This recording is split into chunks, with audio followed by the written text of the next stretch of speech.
Now, it all started in April of 2012 in a suburb called Nutley, New Jersey. I know, Nutley sounds like a cute little cartoon squirrel colony, but it's a real place.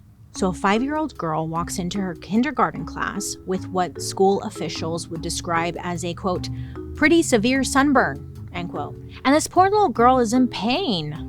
Now, this immediately raises red flags. The school actually decides to go ahead and call the authorities. I mean, that's how bad this sunburn was. At first, people were thinking that she may have forgotten to put on sunscreen. You know, I mean, that happens. But then after talking to the little girl, things take a turn. She reportedly told the nurse, quote, I went tanning with mommy, end quote. Now, mommy, who was mommy? Her name is Patricia Krenzel. So Patricia, just to paint a picture for you, she had a Jersey accent, a bejeweled trucker hat, and skin the color of a crispy Thanksgiving turkey. Very dehydrated, very thirsty, crispy. I think crispy is the best way, yeah. She was so dark from years of excessive tanning that people genuinely questioned if it was like a medical condition or like a really bad spray tan, like a bad one. But I guess it was from consistent UV tanning every single week. So Patricia is contacted about her daughter, you know, what's going on here, whatever. And Patricia denies everything. She tells them that her daughter got a sunburn from, you know, outside. She was playing outside. It was a warm April day. Tan Mom told TMZ, we went shopping. That's what we do. And when asked if she thought it was like a witch hunt, she literally said, quote, yes, because someone's jealous. They're fat and ugly. That's why, end quote. Okay. All right. But the police, they weren't buying it. They charged her with child endangerment for allegedly sneaking her underage daughter into a tanning booth, which, by the way, is illegal in New Jersey for anyone under 14. Now, Tan Mom, she doubled down. She said, quote, I would never put my daughter in a tanning booth. I'm a great mom, end quote. I don't know. When you see a picture of her, it's like, I bet you did put your daughter in a tanning booth. I don't know. It's hard to deny.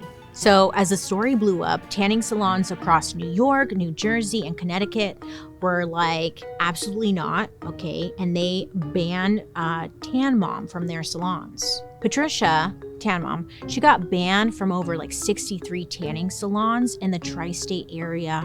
Some even put up a wanted poster behind the counter with her picture on it.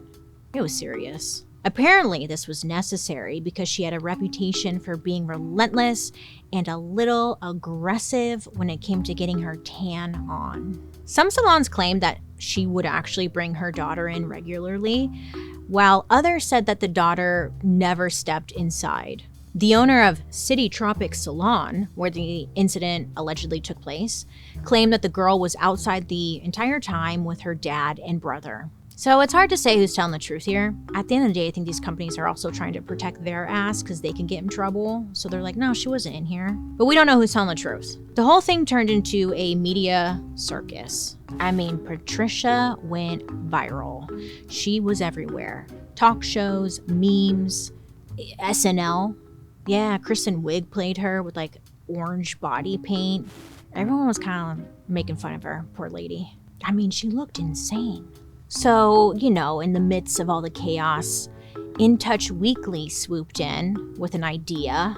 You know, they're like, hey, what if Tan Mom went tan-free for a month? So I wonder how much she got paid for this. But Patricia, she agreed, and she gave up tanning for a whole month. They did the photo shoot, and she looks great.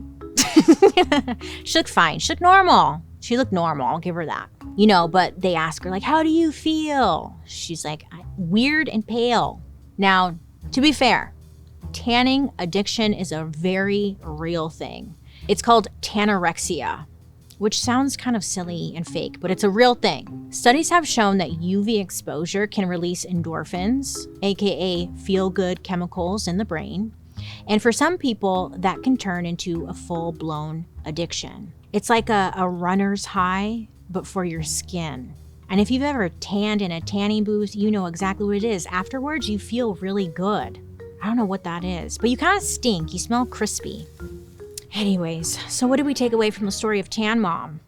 I mean, yes, on the surface, it's funny, but underneath all of that, it's like kind of sad. It's about like a woman who clearly needs help.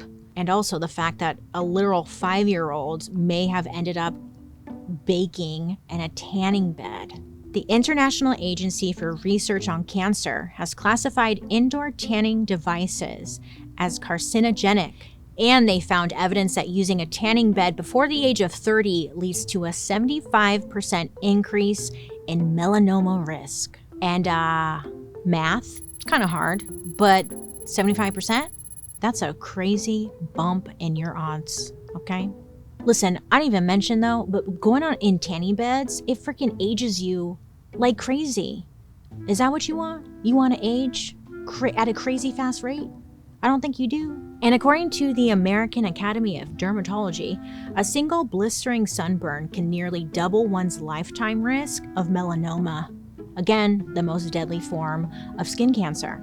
So it's kind of ironic that one of the reasons people tan is to look healthier, because it's like doing the opposite. You're aging yourself, you're giving yourself potential skin cancer, you're gonna look like crispy, again, meat at a young age. It's not great. One time I met this lady, she lived down the street from me, and she had a tanning bed in her garage, and I thought, whoa, you're rich.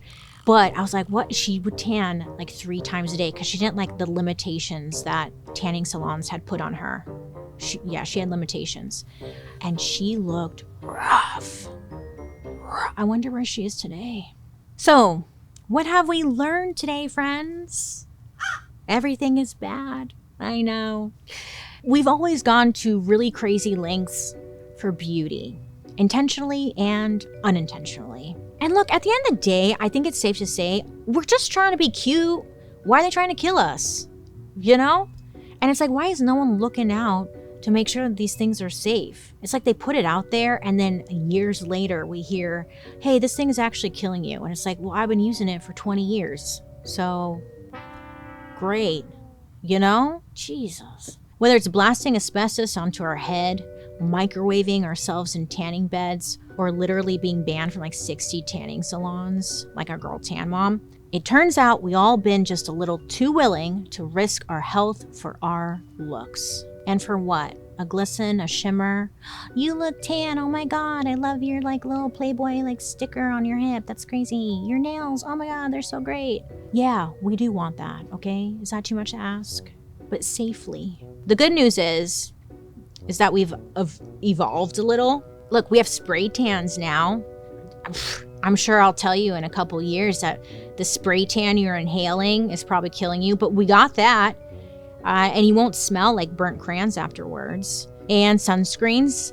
We have sunscreens that don't make you look like Casper.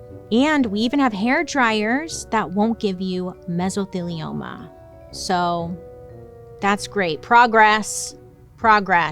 The beauty industry may have its questionable moments, but at least now, hopefully you're asking more questions like, is this safe? Will this kill me in 40 years? Instead of, will I look cute at the club?